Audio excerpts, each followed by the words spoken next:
Welcome to the Positive Sports Podcast. I'll be your host this evening, Ed Montana. Alongside me today, Mr. Mind Blown himself, my brother Alex. Alex, how you doing? Bang, bang, bang, bang. Remember the wrestler? I'm doing good, by the way. I'm doing good. Thanks for tuning in. You remember what wrestler used to do that? No.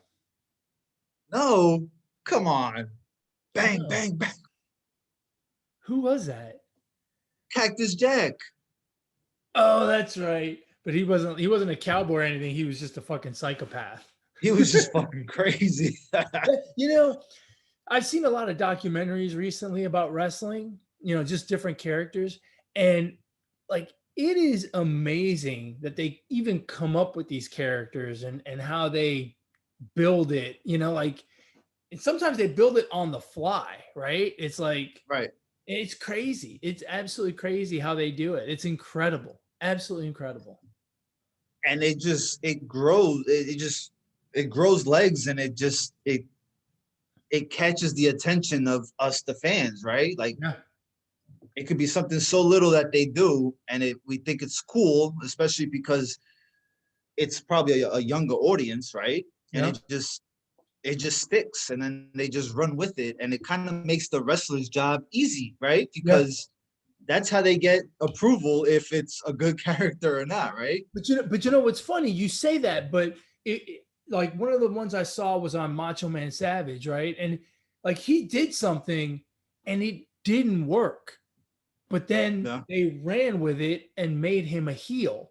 So Right. it's like sometimes it's like they just throw stuff out there, and it doesn't matter whether it's cool or not cool, so long as it's not in the middle, right? If it's Right. cool, they run with it and he becomes a star in a good way. He becomes a good guy star. If it sucks and it's bad, then he becomes a heel and he becomes a star as a heel. It's incredible how Right. they do that. Yeah. Someone said this, and I don't remember, maybe it came through in wrestling, but it says, I don't care if they love me or hate me, so long as they come to watch me, right? And Floyd Mayweather, right? When Floyd Mayweather started, he was Pretty Boy Floyd, right? He was from the Right. Olympic team. He was Pretty Boy Floyd. No one gave a shit, right? When he became Money Mayweather and started throwing bills around and all this other stuff, all of a sudden we cared. And Right. people tuned in to watch. Like, Mayweather had a lot of fans because he was a really good boxer, but he had a lot of fans because he had a lot of fans that just wanted to see him lose. So they would Right. all tune in. So it's amazing how that works. Yeah. And people still want to see him lose. Mm-hmm. Mm-hmm. Yeah, that's exactly. It's incredible how the whole, entertainment art works in that regard. Speaking of losses, somebody lost an ankle Saturday night. I mean, that UFC has some really gruesome injuries. I don't watch nearly as much as UFC as you do, but I mean, in the little bit that I've watched, man, I've watched some crazy, from who was it? Anderson Silva and his shin dangling. Weidman is another one. I mean, and now Conor McGregor. I mean, damn. There's only been 4 leg breaks like that in a fight. Anderson Silva, who wrapped his foot around Weidman's leg like 4 times, he came back. Another guy, Corey Miller, I think was his name. He never came back, and unfortunately, he passed away. Not related to the leg injury, but he passed away. Weidman, a couple of months ago, he's talking about coming back, and now McGregor, and of course, McGregor's already talking about coming back. Wow, hold on. So I just named 3 of the 4. Yeah, Without being a casual, that's pretty good. and what's funny? 3 of those 4 were on pay-per-views. 2 of them were in the main event. The Corey Miller one was earlier in the fight and earlier on the card, and I don't think it was a pay-per-view card even. But just, and I can handle all of the blood. Like I've seen one girl's ear just explode and it was like dangling. I've seen tremendous gashes like on the forehead and stuff. A lot of blood, and that doesn't bother me. But those leg breaks and even the few arm breaks I've seen. Yeah, Oh, when you yeah, see, they're freaking gruesome. when you see a leg just bend the way it's not supposed to bend, oh, But that's the nature of UFC, right? I mean, it's gonna happen, right? Something like that is bound to happen. I mean, it's just the way the sport is. But I mean, fuck. Look, there's not much to recap about that fight because it was only one round, mm-hmm. and I'm a casual when it comes to UFC. But the way the fight was going, I mean, it was a very entertaining first round, by the way. Yeah. Oh yeah. But Poirier, is that how you pronounce his name? Dustin? Poirier, yeah. Dusty? Dusty was gonna mop up the floor with him. I Yeah. mean, I think he was on his last leg. Yeah. Well, he was on both of his legs. McGregor, Right, McGregor was on his last leg. yeah. And unfortunately, you can't fight on one leg. Right, right. The one thing I will say about McGregor, like the other leg breaks that I saw, all three of them, the other three, the fight was over instantaneously. As soon as the guy put his foot down and finished breaking it, right? Because in all three of the other ones, the guy kicked, broke his leg, but didn't react and didn't do anything until he put his foot back down and it collapsed. And in all three of those other fights, those guys screamed and the fight was immediately over. To McGregor's credit, he broke his leg. He screamed when he went down and then proceeded to take about 8 seconds worth of punches to the face, right? And did not quit. Like he didn't tap to, because sometimes what they'll do is they'll tap on the canvas when they're getting hit too much. I've seen guys tap to strikes. He did not tap. He stood there and tried to defend himself and move around on his butt, right? I mean, he couldn't do anything. It's not like he could stand up or he didn't turn his back and turtle up. He took those punches, and granted, it was 8 seconds, but I mean, like that takes you got to be some kind of savage to do that. And I know, we all know those MMA guys are a different breed, right? They are savages. We know that. But it's not until you see something like that that you realize how much of a savage they are. And that to me was incredible. Absolutely incredible. Yeah, I don't give him that much credit. And reason being is because I think inside his mind, he knew he was toast. And from the sounds of it, he didn't break it right there. He broke it earlier in the first round. Well, right? Like I think they both knew. Like they have a picture of Dustin pointing down right after he kicks him with that leg. Like I think they both already knew. You know what I mean? I don't know that. I don't, because here's what happens, and here's likely what happened with McGregor.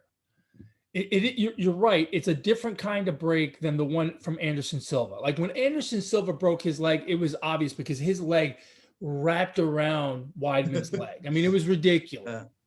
Right. With McGregor, yeah, he may have broken it earlier, but if you recall, he still fought quite a bit more on the ground, standing up. Poirier took him down, and McGregor was trying to upkick him several times while he was on his back. Remember, he couldn't get up, and Dustin Poirier, kind of got up to try to really ground and pound, and McGregor actually threw kicks from the bottom. So if if he thought in any way that it was broken, he wouldn't have done that. And then when they got back up, he kicks again. I think he finished. I think he may have broken it or cracked it earlier, and I think he broke it right before the punch that he misses, right? Because they both throw a punch, they both miss, and when McGregor puts that leg and really torques into it, that's when it snaps, right?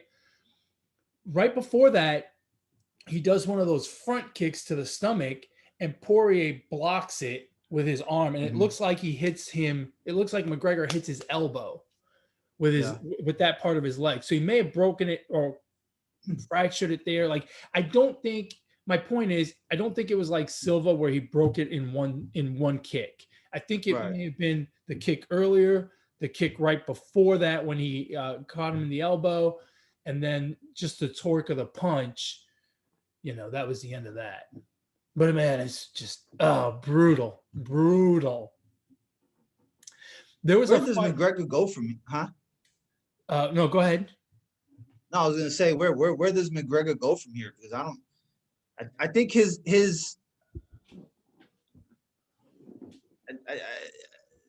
I'm not entertained anymore from his right. It's getting old, and I mean he's getting old, and now you got a broken leg. You haven't really. I don't know the records, but I'm imagining his last 5 fights, maybe he's 2-3. I don't know the records, but I'm just off what I remember. I'm pretty sure he doesn't have a winning record in his last 5 fights. No, he does not. You're correct. Yeah. So, as somebody who's tuned in when McGregor fights because he's entertaining, I think we're at that point where, he no longer can draw in a casual like myself to. Yeah, and you're and watch, and you are a good barometer, right? Because the difference between 500,000 pay-per-views and 1 million pay-per-views is you, the casual, right? Yeah. I mean, I'm going whether McGregor's fighting or not, right? Right. You're a little bit different. So you're a good barometer, and if you're no longer impressed and you're no longer really entertained, he's lost 3 of his last 4 and the Mayweather fight. So he's lost 4 out of his last 5 fights. And the only win he has is against Donald Cerrone, who's a little bit older, right? So you got to wonder, his losses are now look, his losses are nothing to sneeze at, right? He's lost to Khabib, who's probably the greatest lightweight of all time, and Dustin Poirier, who, while never having been the undisputed champion, he was the interim champion, and he is, in my opinion, right now, the very best lightweight on the planet, except for Khabib, but Khabib doesn't fight, so he doesn't count. So, he hasn't lost to just any Joe Schmo. And the reason I bring that up is I think if he takes a small step back in competition, he could get a few wins and be right back in the title picture, right? The question is, does he really have it in him to do that, right? Look, he's made a lot of money in the UFC, much more than anyone else over the last few fights. He made $100 million to fight Mayweather. He started the whiskey company and sold it, so he made a lot of money there.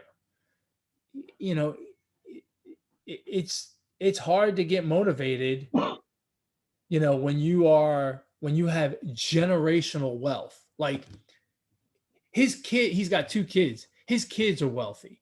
His grandkids, who do not exist yet, are wealthy. And probably his great-grandkids are wealthy as well. So, it's hard to get motivated when you're not fighting for your family, your present family. Poirier's still fighting for his present family, right? And the other thing is those guys, Poirier and, they have other things to that makes them want to fight, I just don't know that McGregor. He loves the fight. He loves the game. But does he really have it in him train and do what he needs to do. I don't know. And the other problem is going to be the payday, right? He's used to getting 10, $15 million to fight. I don't think the UFC is going to pay him that anymore. So where does he go? I don't know. There's a few fights out there for him, right? He could come back and fight Nate Diaz. That's a fight that everyone's going to want to see because it's massive fan bases, right? On both sides. And they don't overlap, right? So they're two separate fan bases. So he could make that big dollar fight that he is obviously going to want to get paid. And the fight with Poirier may actually be there again, especially if he gets a win, right? Because this fight, what everyone's going to remember is him breaking his leg. They're going to say, oh, it was kind of a freak accident. They're not going to remember that Poirier pretty much won that round 10-8, right? No. So there may be an opportunity for them to fight again, especially if he gets a win. If he gets a win or two, then it definitely could happen. But I just don't know if the guy really, truly wants to do it anymore. Well, look, whenever McGregor decides to fight again,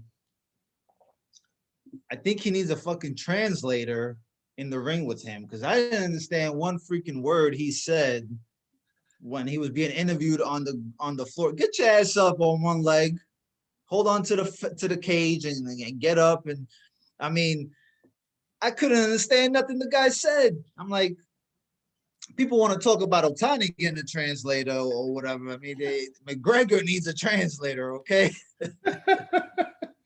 Yeah. Like, what the fuck? You can't even do a transcript on that. Well, I'll tell you this, just to explain things. He can't, at that point, he can't stand up, right?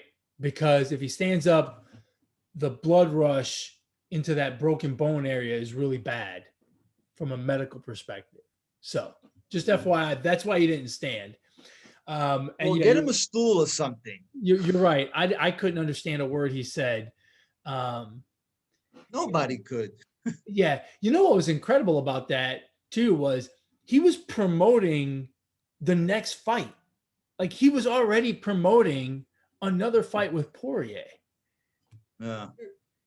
The guy, love him or hate him, you've got to be impressed with just kind of the way he thinks, right? He's not just a meathead fighter. He's a marketer. He's a showman, right? Right, yeah. I mean, he's sitting on the canvas in the cage with a broken leg. Well, how do you know he was promoting the fight? He said he wanted to fight him again. I didn't hear that. He said it right. He said it in the cage. He said, "Oh, this is a doctor stoppage. Just, I didn't quit." And, he's going on and on. It's Dustin didn't do anything. You didn't do anything. I mean, I don't know if you noticed this, but he was yelling at Dustin during Dustin's Octagon interview. Yeah. So when Poirier is talking to Joe Rogan, McGregor's the one that's yelling at him, telling me you did nothing. So he's already putting in that narrative that this is a freak accident. This is more like a no contest than a TKO. You know what I mean? It's amazing. Hey, if you want to see another gruesome injury from the fights on Saturday, try to find a picture on the internet of Jessica Eye and her cut on her forehead.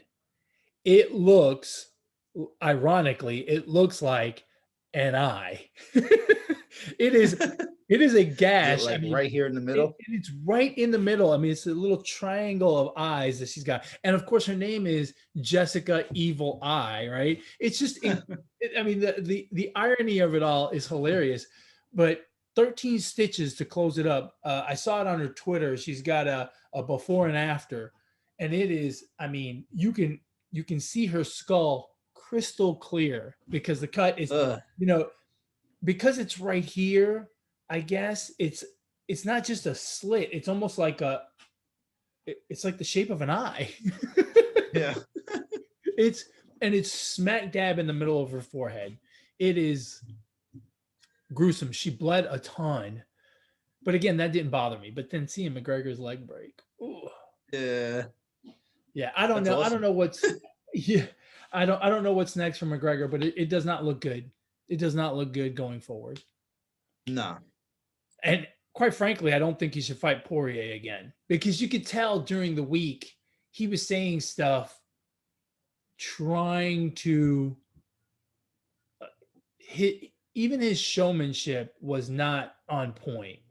He was Yeah. trying to say stuff to agitate Dustin Poirier, and he wasn't, it just wasn't the normal good trash talk.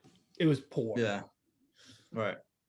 So, and Poirier needs to not trash talk because A, he's a really nice guy, and B, he's terrible at it. Like, Yeah. You can tell his post fight interview wasn't. yeah, what he was saying It was about pretty weak. karma and stuff, it's like, bro, are you the foreigner here? Because I needed subtitles to figure out what he was saying about Yeah. karma. Any of the other fights catch your eye? No, because I really didn't watch any other fight. Just watch the. I did see the highlight, and there's no better person to get knocked out than Greg Hardy. So shout out to him for getting knocked the fuck out, and hopefully he's done. Oh, hopefully he keeps fighting so he keeps getting knocked out. Actually, so that's always good to see. Yeah, my favorite part of that, obviously I don't like Greg Hardy either, but it couldn't come at the hands of a nicer guy, or I shouldn't say nice guy because I don't know if he's a nice guy, a more fun guy than Right. Tuivasa. I mean, that guy has more fun doing what he does than anyone I've ever seen in the cage. The dancing, the shoeys afterwards. I don't know if you saw him, but No. the way he celebrates is someone hands him a shoe, he pours a Yeah. beer in the shoe, and he drinks it. Okay. He's sitting on the side of the cage, right? On top of the cage. He's sitting there, and someone throws him a shoe and a beer, and he does it. And then he walks out of the cage, and as he's walking back to the locker room, he stops. Someone else hands him a shoe. Hey, do a shoey, do it. He stops and he does a shoey. Then he goes further back, and someone else, and he stopped again. So he stopped like 3 times on the way back to the locker room. On one of those, he stopped. The guy hands him the shoe, pours his beer in it, and right before he's done pouring the beer, he grabs a bottle of hot sauce, right? Because Poirier's got his own hot sauce, so they're selling it all over the arena. Grabs the bottle of hot sauce and just squeezes it, and you see a whole bunch of hot sauce go into the shoe with the beer. And Tuivasa, he's all the fans and stuff. He's not paying attention. He drinks it, and he's like, oh, he was like, oh, that's terrible. Kind of like that was awful. So then he stops somewhere else on the way back and does another one to wash out the taste of the previous one. So, but it was that guy. Yeah. I mean, it couldn't have been a more fun guy to knock out Greg Hardy. My question to that would be, whose shoes was he shoeing off of? Fans. Like Fan random shoes? People. Yeah, random people. That's fucking disgusting. There's not too many things I'm grossed out by. That's pretty disgusting. He's got issues. First of all, he's got issues. First of all, it's disgusting that he's drinking beer out of someone's shoe. But then second of all, like, now you've got beer in your shoe. Like, you gotta walk around the rest of the night with one beer shoe. You know what I mean? Like, as a fan, like, yeah, but I'm sure he's got backup. No, but I mean, if you're a fan, do you go with an extra pair of shoes? Oh, you're talking about the fan? Yeah. The fan. What do they do? Did they get the shoe back at least? Oh yeah, he gives the shoe back. He gives the shoe back. Okay, he's a nice guy. He doesn't steal. So it's all worth it. It's all worth it. I guess if you go to a Tuivasa fight, you got to like sneak it. Go in your flip flops, sneak a pair of shoes with you. Otherwise, please, Ed, please don't show up to a UFC pay-per-view in flip flops. Flip flops are wrong already. Don't show up to a UFC event on flip flops. Well, I I have a vast collection of flip flops. I have exactly 0 flip flops. I just can't. I can't do flip flops. Yeah, nah. And as much as I like Tuivasa, if he was, if he was coming out, if I was right there on the rail, I'd encourage him to do a shoey. I just wouldn't give him my shoe. I'd No, knock, yeah. I'd knock your ass over, take your shoe real quick, and hand it. How about that? That's hilarious. Speaking of knocking out, there was a lot of knocking out going on last night at the home run derby. A lot of baseballs being knocked out of cores. That was incredible. That was so much fun to watch. It was good. It was a pretty good event. Pretty good. It was really good. It was really good. I loved it. And granted, I probably liked it a little bit more than the average fan because I had a rooting interest, right? I was rooting for Pete Alonso, and he won. What? You were rooting for Pete Alonso? Yeah. When fucking Shotani's the #1 seed? Are you kidding me? By the way, that's bullshit that he was the #1 seed. How is a defending champion not the #1 seed? Goes by most home runs. Oh, is that how they did it? Yeah, I didn't know. I didn't know either until I heard about it this morning. Okay. Look, I was, I would have been perfectly happy with Ohtani winning, but they never met. You're the biggest Ohtani fan on this podcast. Yeah. Yeah. And by the way, that's a true MVP, right? He's doing the home run derby. He's a starting pitcher in tonight's All Star game. He's going to be batting leadoff, right? He's showing the multifacets of Ohtani and why he should be MVP. What was Vladimir Guerrero Jr. doing last night? Fucking being a fan. Exactly. That's what he was doing. He was being a fan, eating a hot dog. That's not part of the MVP voting now, is it? You know what? As crazy as the MVP voting is, it just might be. I'll tell you what, unless something ridiculous happens in the second half, there's no way Ohtani's not going to win the MVP because the marketing push behind that guy over the last 3 days has been insane. Ever since they started talking about the All Star break on ESPN about 3 or 4 days ago, it's been, ESP Ohtani. It's ridiculous. That's all they talked about. And I swear at one point during that first round matchup with Soto, I thought they were moving the fence to try to make sure that it kept staying tied so that they would get more Ohtani airtime. Yeah. I'm surprised. I'm surprised that they didn't that they didn't change it to 3 pitches as opposed to 3 swings just to make sure Soto didn't. Soto was smart, right? He was selective because his pitching sucked. Horrible. He was terrible. Yeah. The worst. He was very smart in being selective with pitches. Look, I thought it was great. You had the Ohtani thing was great. Pete Alonso's performance was great.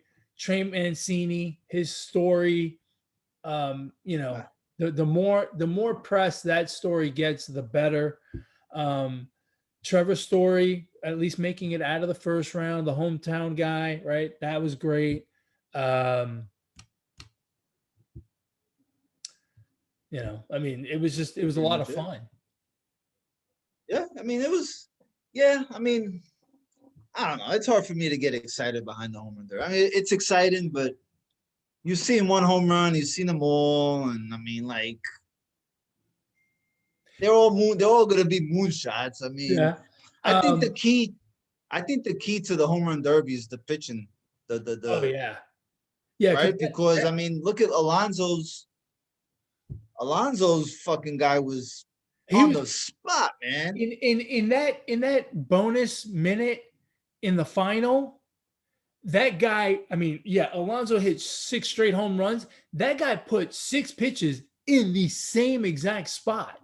That's a beautiful thing. And Soto's guy was terrible. Yeah. Now, why didn't Mike Joust, I think the the guy that was pitching to Alonso, he should have been checked for some sticky stuff.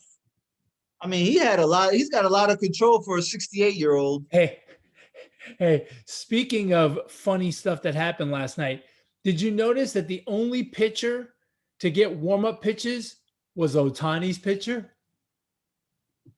No, I didn't notice that. Yeah, he got a couple of warm-up pitches before Ohtani came up. It's like, bro, come on. Really? What are we doing? He wasn't that good either, though. Yeah, he wasn't great.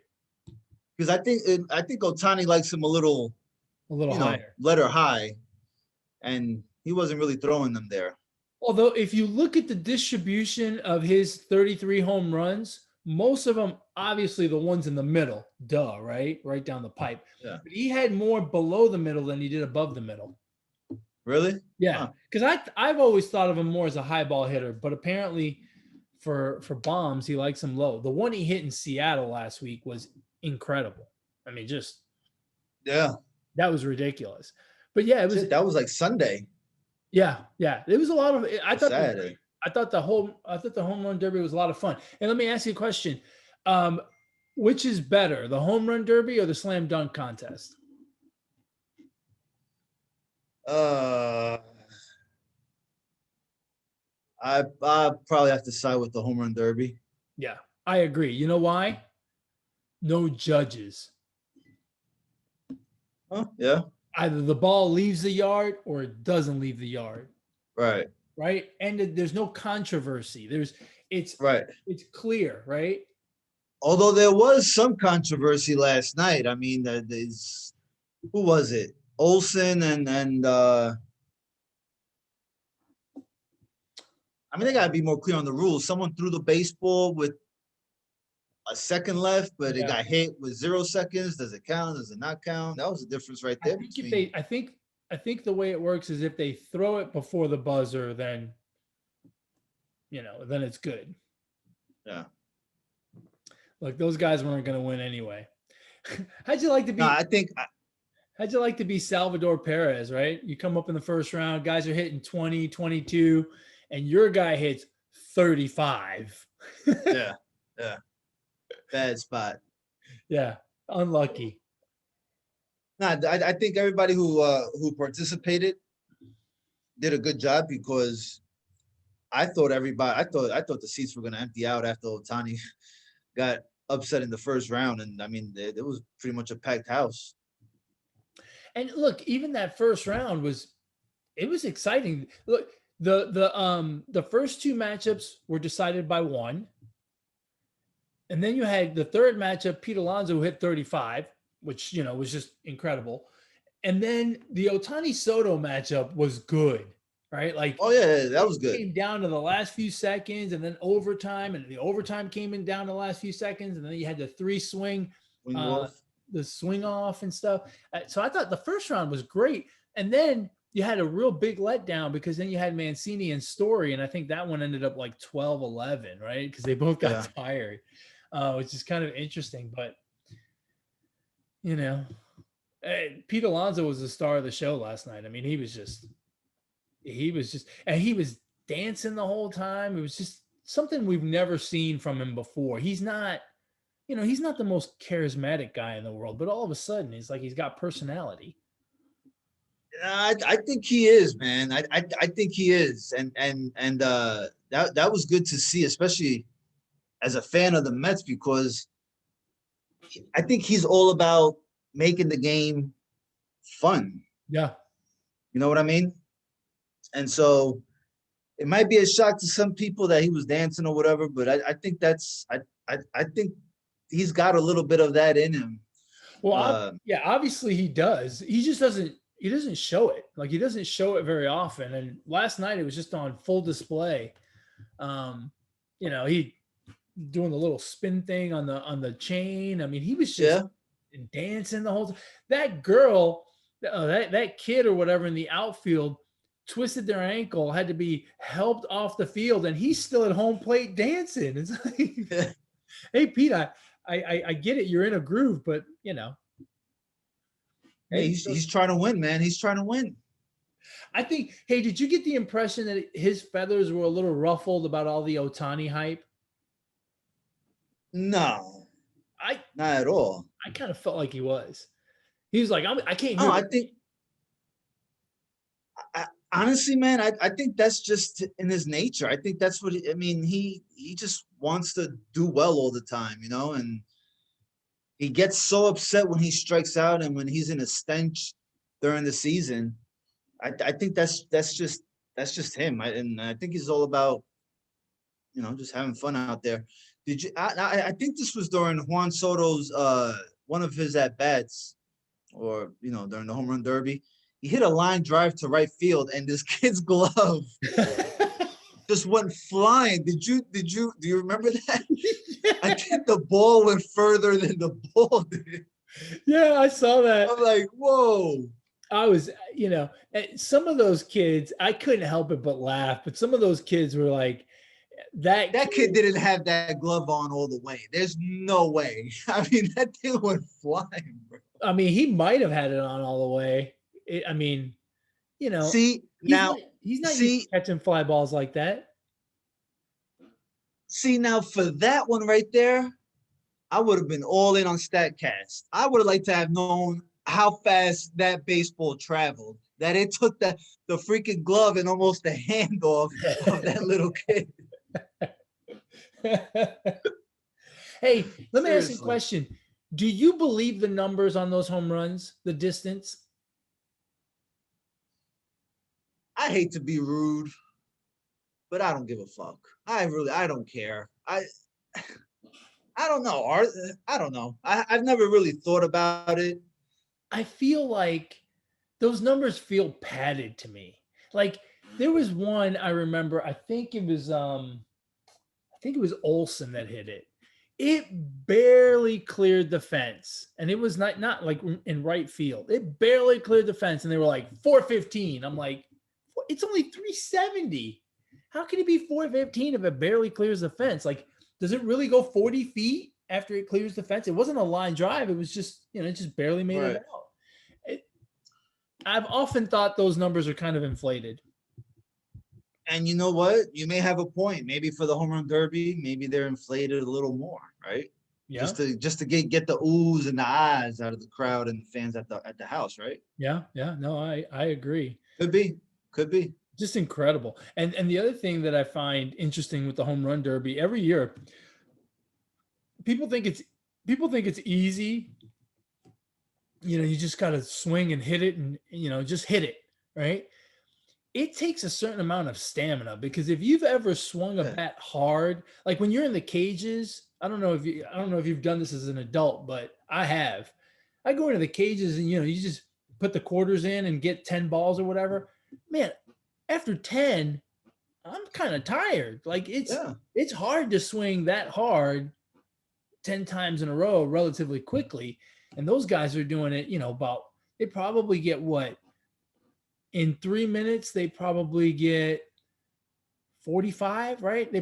It's probably one ball every 4 seconds, maybe 15 per minute. That's 45 in 3 minutes.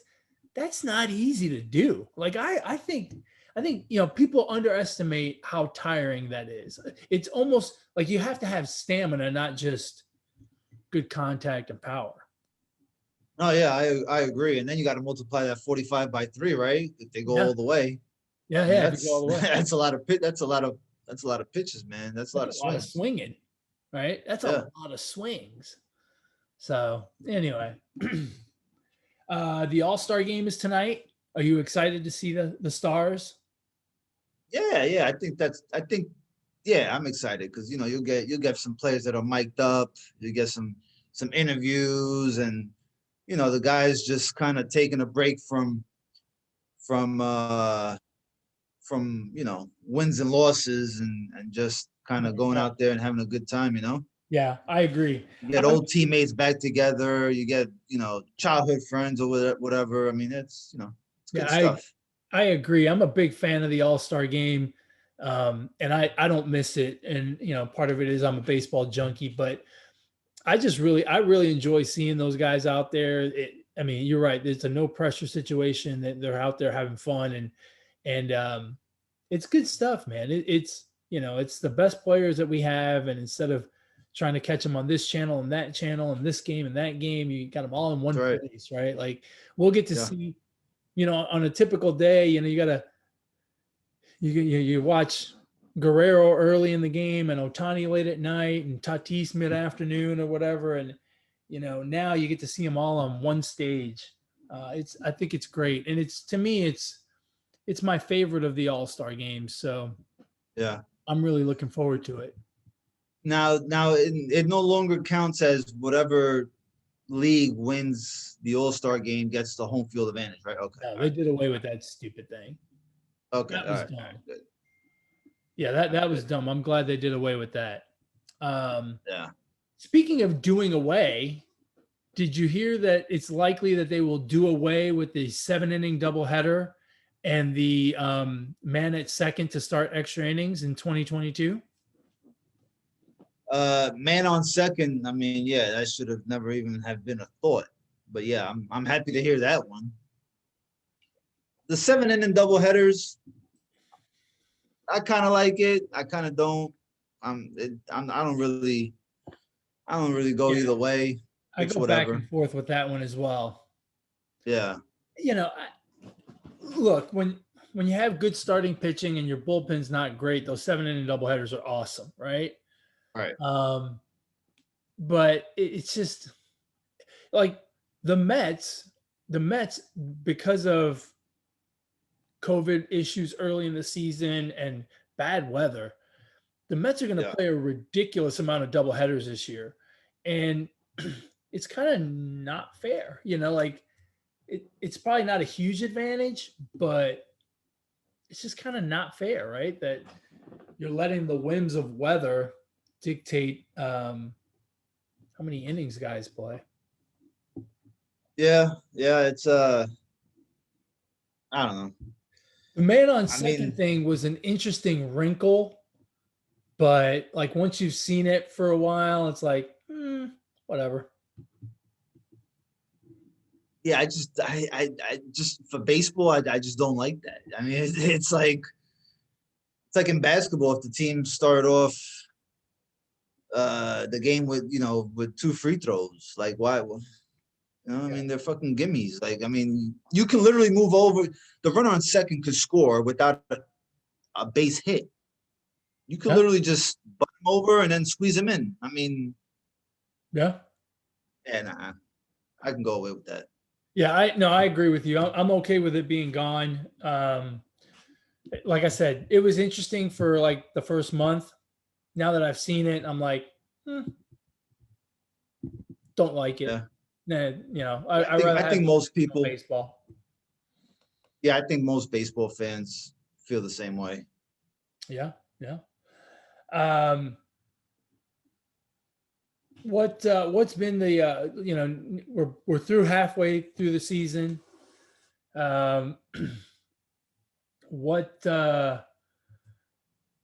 the biggest surprise for you in the first half of the season, and what are you looking forward to the most in the second half of the season? I'm looking forward to see if the Giants and the Red Sox can maintain this pace of play. Because I mean, nobody expected them to be in first place pretty much from start to the All Star break. So curious to see how they play in the second half, because if you look at Boston in the AL East, you got Tampa Bay, who's 1.5 games behind. You got Toronto, they're 8 games behind, but they can still, they're a team that can put up a lot of runs. You got the Yankees, who can be a pest, and they're not very good. But then you got in the West, you got the Dodgers, who I don't know what to think about the Dodgers, and you got the Padres. So those are not going to be, those 2 teams are not going to run away with the division, the Red Sox or the Giants. So curious to see how they got a target on their back now. Yeah. I agree. That to me is the biggest surprise, and at the same time, very curious. I mean, the Giants have the best record in baseball. And not only did I not think they wouldn't have the best record in baseball, I didn't think they'd even be in the hunt. That was a team that I thought was barely 500, if that. And, if they go 500 the rest of the way, they'll be 25 games over 500 for the year, which is, a lot, Pretty 94 good. wins or something crazy like that. I don't, I, and to be fair, it's legit. Like, I don't like they're good. Like, it's not luck. They're a good team. They've just got players that are performing at an incredibly high level. Um, the other thing that I'll be curious to see is, I'll be curious what happens with the Astros the rest of the way. The Astros, got on a tear there towards the end of the first half of the season that really makes their record look good.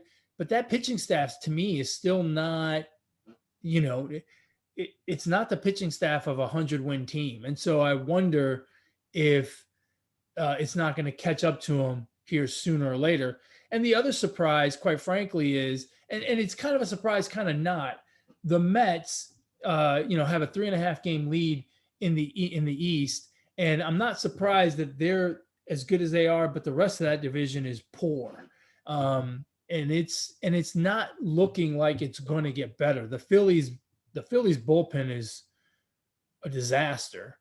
The Braves have injury issues, and it got really bad losing Acuna for the rest of the season, and the Nationals just haven't been able to find a gear yet. So you almost expect the Mets to kind of, they weathered the storm with a few injuries, in May, and now you almost think they're just going to run away with this because, why would those other teams catch up? So I'm real curious how that's going to shake out. Yeah, look, I mean, with the Astros, their offense ranks in the top of everything. So, and their pitching is not terrible, but it could be better. Maybe they make some upgrades before the trade deadline. You got to figure they're going to be players at the deadline, especially because they have so much offense that there are going to be teams that are going to want some of those pieces, right? Bregman's been out for a couple weeks now, and no one's missed a beat because the people that they've put in, Toro specifically, is doing just great. So, yeah, they've got some pieces, and the A's are good, but 3.5 back, I expect them to give them a run. But how good are the A's? Because I feel like they do this every single season. They don't get to even the league championship. Maybe they'll win a wild card game. They'll lose in the divisional round. Yeah, I feel like they're always the same. always like they have a very always the bridesmaid, season. never the bride. Right. Yeah, and quite frankly, this team looks similar, right? They look like they're going to push 90 wins, but no one's going to be real afraid of them come playoff time. They need upgrades in pitching. Their lineup is decent. They just need some upgrades in pitching, and maybe they'll make some moves at the trade deadline that'll push them over the hump. But yeah, you're right. They look like a wild card team that won't make it to the ALCS and won't make it to the World Series again. Hey, real quick, speaking of the Astros, what do you think about none of them going to the All Star game?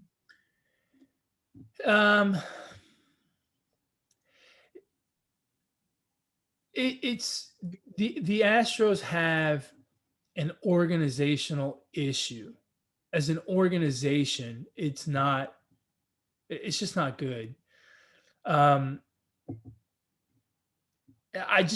don't understand. I don't understand why they're so sensitive.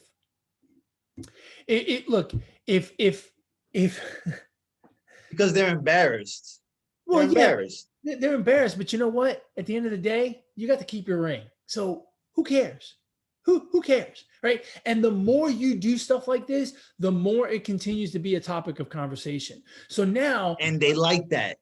So now by not going to the All-Star game this year, now you've made it a topic of conversation for next year. So next year you're not going to go. You're going to make it a topic of conversation for the following year.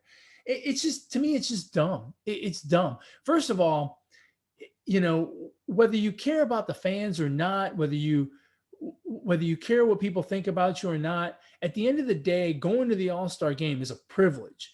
And you should exercise that privilege because you don't know when you're going to get to go back, right? I mean, look, Trey Mancini thought he was going to be a baseball player forever and then thought he was going to die, right? I mean, that's the extreme, but it happens. And go and be a part of the celebration. And if you have to hear some boos, well, then so be it. But, I think they're just being a bunch of babies about this whole thing. And at the end of the day, you got off scot-free, right? Like, what the fuck? That's like your wife catches you cheating on her and she gets all mad and she yells at you, but you still get some nookie the next night. Like, I mean, what the, you're okay. Well, DeGrom opted out. I'm not okay with that either. I am okay with that 100%.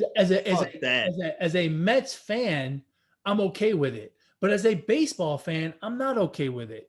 Look, everybody wants there already. So bigger goals. Goals. No, so what? At the end of the day, again, it's a privilege to be there, right? And look, you don't have to go and pitch 3 innings. You don't even have to go and start, right? You can just go and sit on the bench and be nice and walk out for pregame introductions, tip your cap, and go sit in the dugout the rest of the day. It's okay. You're a pitcher, right? No one expects all the pitchers to get in. Just go, right? Like, to me, it's just, you're not bigger than the game. Just go. Everyone wants 3 days off. But I don't think it's that big of a deal because if anything, you talk less about the Astros. You allow the opportunity for other players that have not been there before get talked about. I mean, there's so much going on at the All Star game that, that are they really going to miss a beat because DeGrom and the Astros are not there? And look, with the Astros are already a villain.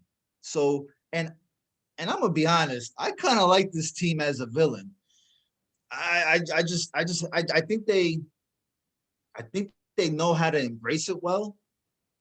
And yeah, they're a little bit embarrassed or whatever, but I mean, they're already hated by the players and the fans. So, I mean, the fact that they chose not to go, what, they're gonna get hated on even more? Maybe, but I mean, they don't care. So they cheated and they know they got away with it, so they don't care. So it's like, whatever. Yeah, look, for me personally, one of my favorite parts of the All-Star game is the pregame introductions. I love seeing all those stars right there on the field. And I think that DeGrom and the Astros are depriving the fans of that. And I think they should go. There's so many other All-Stars to see. But I want to see all of them. I want to see all of them. Now I want to see all. There's only a select few All-Stars. Yeah, and those are the ones I want to see, the ones that were selected. Right. They opted out and others were selected. No, others were given the All-Star nod because, some guys decided not to go. Look, I don't want to say this because it sounds mean. I think they're being pussies, all of them. The Astros for different reasons than DeGrom, but at the end of the day, I think you're being a pussy. Like, is it really that taxing to fly to Colorado and go to a game on Tuesday night? Really? But is it really a big deal to opt out? I think you're a pussy. Yeah, but it's not a big deal to opt out. I mean, you can say it's not a big deal to go and be in Colorado for 3 days, but I don't think it's a big deal to opt out. Look, to each their own. They have their reasons. I think we know what the Astros' reasons are, but they all have their reasons. Yeah. No. I don't think it's a big deal. I just think you're a pussy. I don't think it's a big deal but you were selected to be an All-Star and you spout off about the fans all the time. Well, then go to the All-Star game, be a part of the festivities. And if you really need the rest and you don't want to pitch, then just say, I'm not going to pitch. Just talk to the manager and say, I don't want to pitch, and don't pitch. Yeah, but then, but that's not fair for a replacement either, because someone else could have had that spot and been Alex, the first time All-Star. But Alex, that guy's not an All-Star. So I don't care about why, because he missed out by 100 votes. I don't care. I don't care that I'm denying an opportunity for a guy that's not an All-Star. So DeGrom opted out. Taijuan Walker got the nod to go to the All-Star game. Have you seen his numbers? Those are All-Star numbers. A step further, he has better numbers than Max Scherzer, who is starting tonight. So you're gonna tell me he's not he's not deserving to be an All-Star? Alex, okay, so let's take it to the nth degree. Okay, let's take it all the way. Hold on. I just gave you a prime example. Yeah, I'm gonna and now I'm gonna push this all the way, and you tell me what you think. So because you're being unrealistic. I just gave you a realistic fact example that happened. Now you're about to give me something. You're about to give me something that is probably never gonna happen. No. It could happen. What if? But it hasn't. But you don't know that they would have taken Taijuan Walker anyway. I mean, look, there's snubs every year. That's just the way it works. But what happens if DeGrom doesn't want to go, and Scherzer doesn't want to go, and Taijuan Walker doesn't want to go, and Walker Buehler doesn't want to go, and Kershaw doesn't want to go? What if none of them want to go? Do we really want to see a bunch of 4th and 5th starters at the All-Star game? No. Do I really want to see the 5th best second baseman who I can't even name instead of Altuve? No. So, you're diminishing the product by not being there. And the fact that Taijuan Walker gets to go instead of DeGrom, you're telling me there's not a drop-off there? You're telling me that's exactly the same. An All-Star is an All-Star is an All-Star? No, man. I'd much rather see DeGrom at the All-Star game than Taijuan Walker, in spite of the fact that Taijuan Walker's deserving. But DeGrom's the best, right? I get to see Ohtani because he's the best. What if I don't want to go. It's just, again, people just being Hey, look, listen. This is all opinions. You have the right to yours. I have the right to mine. I just don't see an issue with it. I really considering who we're talking about, the Astros and the Grom, I have no issues with it. None. I think it's a pussy move by all of them. And look, whatever. And if there's someone else that isn't going because of whatever, look, if you have an injury, okay, I get it. If you got a wife that's 9 months pregnant, okay, I get it. But how do we know that's not the case? DeGrom's wife's not pregnant. Well, what about the Astros? Maybe Carlos Correa needed a massage. Maybe he's sitting in Cabo right now getting a couple massages, and his wife doesn't know about it. Don't you think we? He told his wife he's going to be in Colorado, not Cabo. Actually, he should be at the All-Star game, because if he takes the time off and he gets a massage, he may break a rib, and then won't be able to play the second half. Look, it's whatever. To each his own, right? But it's just babies. Go to the All-Star game, hang out in the dugout, and just fucking watch the bombs fly on Monday and walk out, tip your cap on Tuesday, and then go home. Please. It's not like we're talking about football here. Yeah, we're talking about baseball where they play like every single day. They probably want a fucking day off. With all the rain, they've had days off. The Mets, right? The Mets have had more days off this season than they've probably played more. They've probably had more days off than days that they've played a game. Days off and double headers, 7-inning double headers. Mm-hmm. Mm-hmm. What Yeah. else you got? Uh,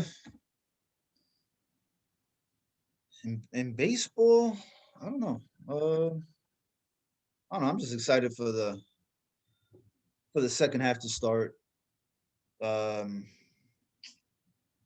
I don't know what the fuck else is there in baseball. What are, let me check the news in baseball because I don't fucking know. The only news I heard today was the rule changes. Fuck it, let's go on to basketball.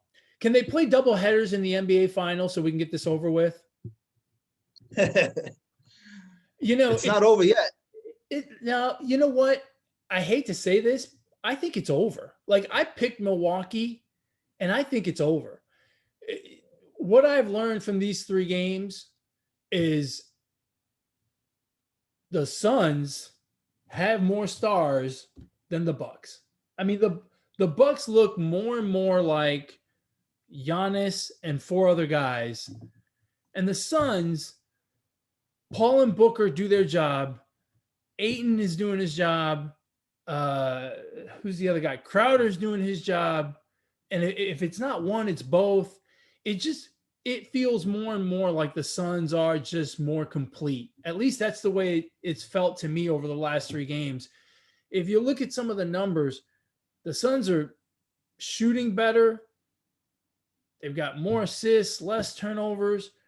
I mean, the Bucks won that game yesterday. The last game, I almost dare to say on the strength of free throws, and I just don't think that's going to happen. 3 more times. To me, this series looks just about done. I think you're fucking crazy. Tell me why I you think think the Bucks have a chance. I think the complete opposite, man. Well, because I mean, these guys may not be stars next to Giannis, but I mean, they're fucking playing good, bro. This is one stat that stood out to me. The Suns made 23 pointers in game one, I believe it was. Mm-hmm. They won by 10 points. They barely won that game.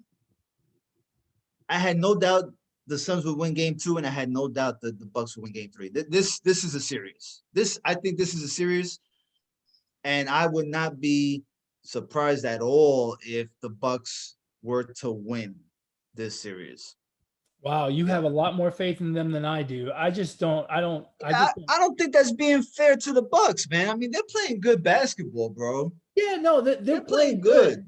They're playing good. I just think the Suns are better.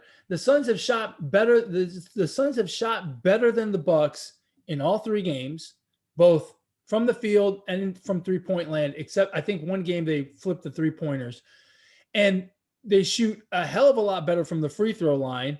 And the only difference between them and the Bucks in terms of free throws scoring, it comes down to how many you get.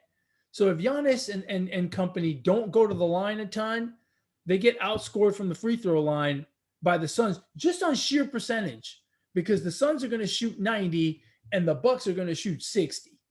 I mean, that's just going to happen every single game. And I just don't see those other guys. This is what we talked about before the series, where I thought that it would require other guys stepping up, right? Like I felt like we knew Paul and Booker were going to do their job, Giannis and Middleton were going to do their job, and then it had to be a third person to come in and really step it up. I thought it was going to be DeAndre Ayton, and on the other side, I thought Brooks Lopez would be the one, and if he could neutralize Ayton, then it could happen for them. And Middleton's just not playing well. I mean, he's got flashes, but it's just not. He's just not playing well. And I don't know how much of that is the Suns' defense or him, but it's just not happening for him. And the Suns are getting points from Crowder and from Ayton on the regular. And at this point, I just don't. Man, I'm not seeing a path for the Bucks. Not to win 3 more times.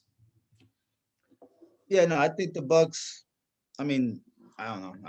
I feel like the Bucks are hanging in there. Yeah, I mean, the Suns are good. They're getting good contribution, but I mean, it's not like they're fucking blowing out the Bucks. I think that says something about the Bucks. So I think we're in for a 7-game series, man. I really do. I hope so because I really like 7-game series.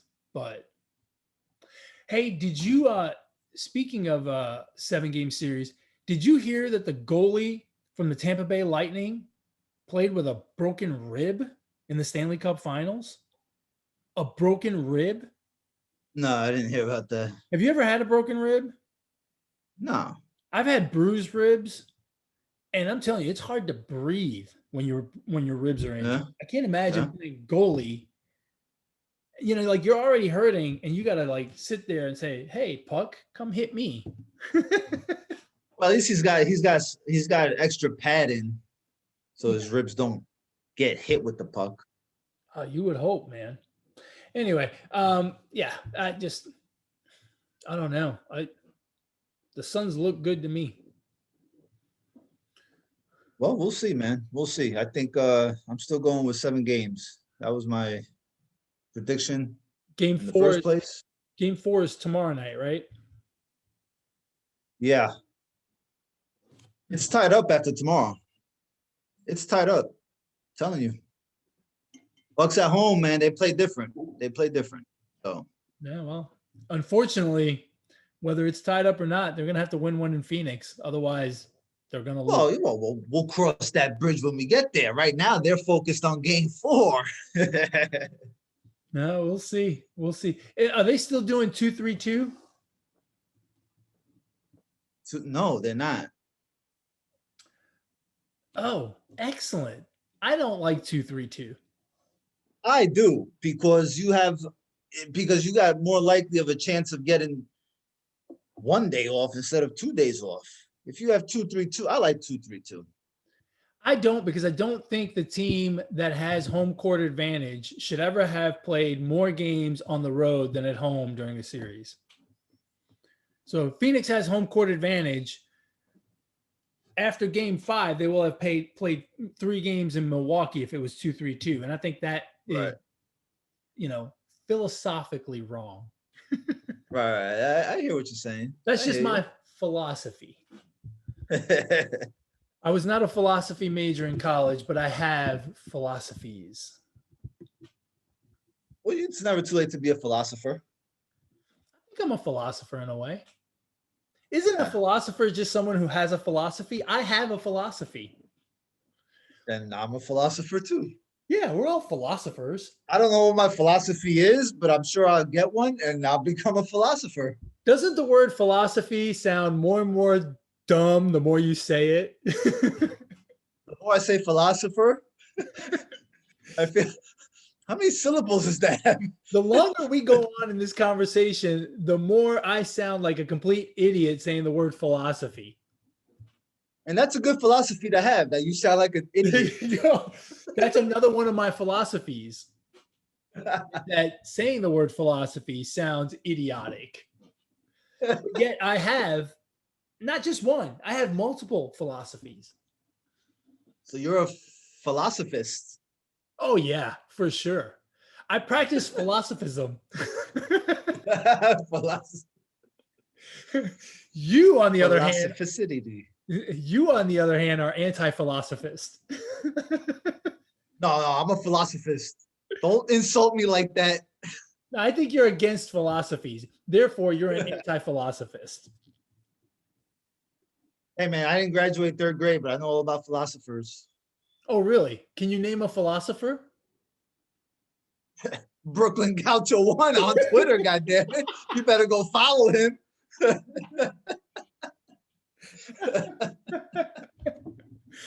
Hey, I know one on Twitter too, at eMontana21.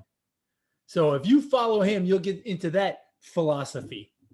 And if you want to email the show about your philosophies, you can do that by emailing positivesports10@gmail.com, positivesports10@gmail.com. If you want to hear about the philosophies that we like to expound upon on the Positive Sports Podcast, you can do so on Podbean, Google Play, iTunes. Heck, you can catch us on Spotify, or you can even watch the philosophies unfold on YouTube. I got some mind-blowing philosophies, bro. Dude, have we just beat the fuck out of the word philosophy? We did. And And maybe we'll end it on this note. The spelling bee was just a couple days ago, right? Oh shit. Go ahead, Mr. Philosopher. Oh fuck. Philosophy. Let's put Ed on the spot right here. Philosophy. Philosophy.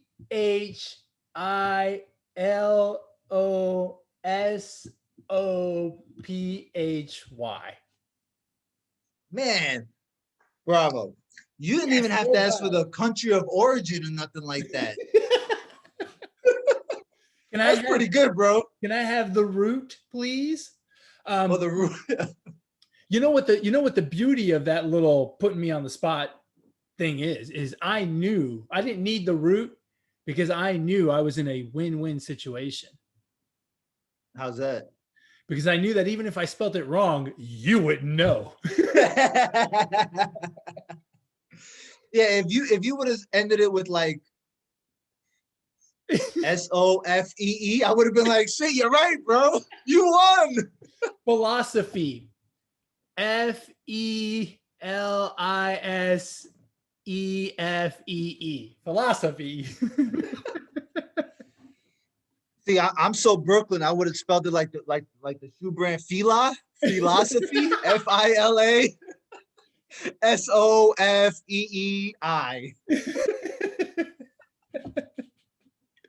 Oh my God. We're going to have to change the name of this podcast to Philosophies of Positive Sports Podcast. The philosophy. Yeah, philosophies. Philosophism. I'm telling you, the more we say that word, the more it sounds like I'm saying it wrong. You probably are. Philosophy. Philosophy. All right, well, we're gonna let the fans and the viewers and the listeners of this podcast absorb all the philosophy we just dished out. But we can't do that if we don't sign off. That's right. That's right. We're gonna have to sign off. As always, folks, my final philosophy: ignore the negativity, be the positivity. Peace.